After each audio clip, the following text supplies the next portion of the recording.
राहुरी विधानसभेच्या पोटनिवडणुकीच्या संदर्भात एक सर्वे करून चालू असल्याची बाब निदर्शन आलेली आहे आणि या सर्वेच्या फोनवरून सर्वे केला जातोय आणि त्याच्यामध्ये एका ट्रू कॉलरवरती कोणीतरी अक्षय कर्डिलेंच्या नावाचा अत्यंत बदनामीकारक आणि खालच्या भाषेमध्ये उपयोग केल्याचं दिसून आलेलं आहे.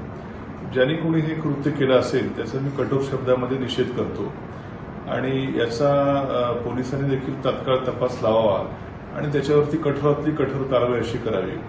शेवटी राजकारण आम्ही हे समाजासाठी करत असतो आणि राजकारण करत असताना वैचारिक काही हेवेदावे असू शकतात, पण याचा असा अर्थ नाही की समोरच्या उमेदवारावरती अशा खालच्या पातळीवरती जाऊन कोणी टीका करावी. त्यामुळे पुन्हा एकदा याचा तीव्र निषेध करतो आणि हे कुणी केलेलं आहे कृत्य याचं पोलिसांनी तात्काळ छडा लावावा आणि त्याच्यावरती कठोरातली कठोर कारवाई करावी.